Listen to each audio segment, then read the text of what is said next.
As we have been reporting this week from South Africa, emerging markets are becoming more important than ever for companies to compete and create jobs. And while big business in the U.S. have worked to expand their markets, small businesses here face challenges in doing so. Rick Wade is the former Deputy Chief of Staff and Senior Advisor to the United States Department of Commerce under President Obama. He is currently a consultant to small and minority-owned businesses and is the head of China operations for Green Tech Automotive. And he joins us from Washington. Good morning, Rick.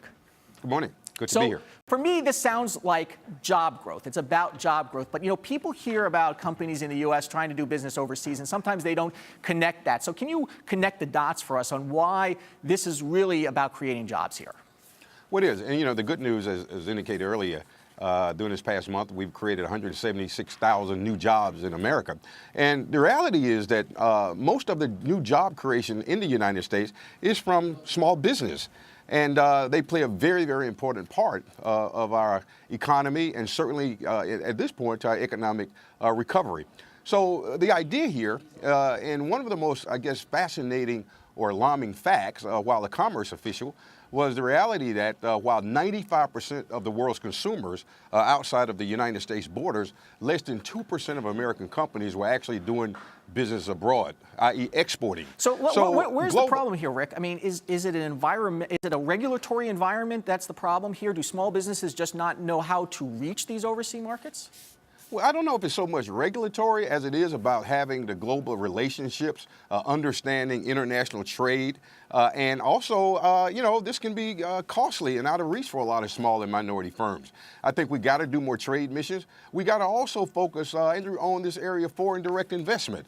That is a big, big pool of resources that small and minority firms should be accessing because lack of capital oftentimes is the number one a barrier for not only creating a company for growing, but certainly growing into the global marketplace. Because this requires a fair amount of upfront investment, as you said. You have to go on trade missions. You have to meet the people. And I was reading an article earlier. One of the key things is learn the culture first before you go talk to people.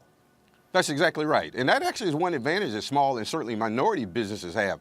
They have the advantage of understanding the language, understanding the culture. They are nimble. And quite frankly, more minority businesses are more likely, more apt to export and do business abroad than non-minority firms. So it's just that we got to just make this a bigger focus and priority. To the president and administration's credit, he's implemented the National Export Initiative. Exports are increasing. We're moving in the right direction. We just got to do more with small and minority firms. Yeah, let me ask you about the government's role here, because you come from the government. So you're obviously a proponent of the government doing more, especially when it comes to minority small businesses. What is the government role here? What does it have to do to make this advantageous? Well, I think the government's role is to make sure that we have an environment on the global marketplace that's competitive and conducive for American firms to compete.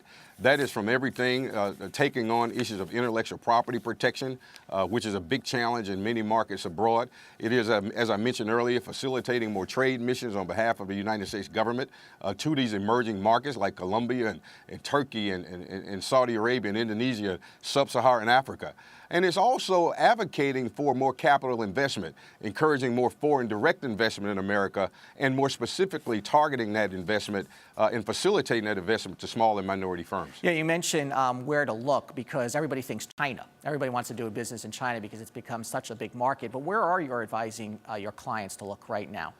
Well, as I mentioned, emerging markets like Saudi Arabia and Turkey, the new trade agreements that we have with Colombia, Korea, and sub-Saharan Africa. These are all markets that have been maturing and emerging over the years, and they are just ripe for the picking for small and minority firms. So did you say Korea? In North Korea, is that what you mentioned?